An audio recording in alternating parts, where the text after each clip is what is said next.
অদিতির বাবা মায়ের মধ্যে অনির্বাণ যেন নিজের বাবা মাকে খুঁজে পেয়েছে।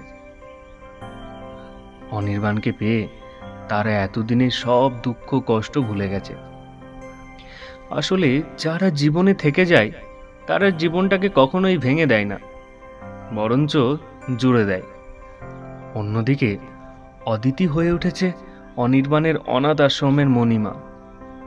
অনির্বাণ ব্যস্ততার জন্য সময় না দিতে পারলেও অদিতি সবটা সামলে নেয়। কোনো বাচ্চাকেই অদিতি বুঝতে দেয় না যে তাদের কেউ নেই।